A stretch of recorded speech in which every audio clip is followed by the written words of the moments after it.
greywater. What is it and what can it be used for? First off, how much water do you think the average person uses on a daily basis? 50 to 60 gallons per day, 61 to 70 gallons, 71 to 80 gallons, or 81 plus gallons? The answer, surprisingly, is actually 81 plus gallons. Well, according to USGS Water Science School, yes, Water Science School, a person uses between 80 to 100 gallons of water per day. That's 80 to 100 gallons per day. What do we use it on? Well, diagram time. According to the pie chart, we use about 42% of our water for indoor use. That is actually a lot.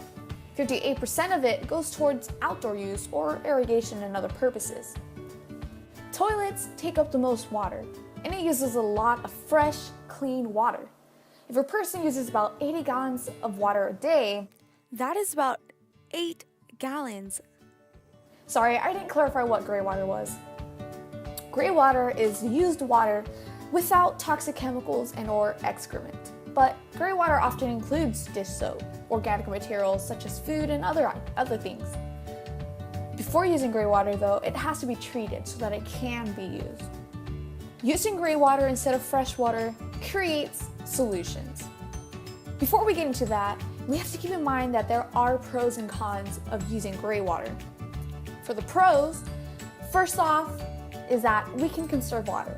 It can bring extra nutrients to plants and it can reduce some water costs.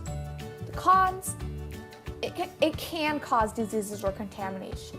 It contains fats, oils, and other things, and it cannot be stored for more than 24 hours. Now that we know the pros and cons, let's get into the solutions. One solution is to incorporate greywater into plumbing. Kinky. How it works is pretty simple-ish.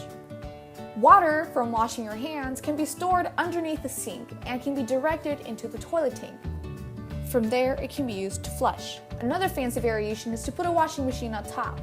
This was actually designed by a Swedish guy.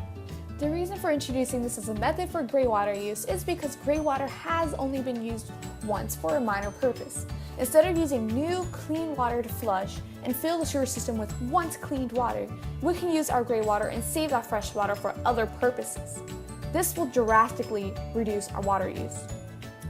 For irrigation purposes, it is best that the plants are watered from the soil only.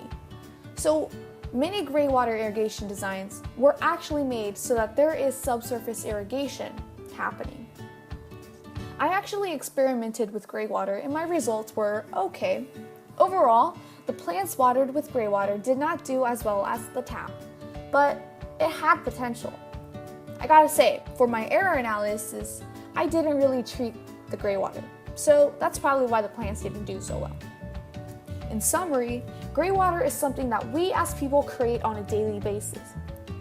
In order to make use of the water, we need to put in the effort in incorporating greywater into our lives.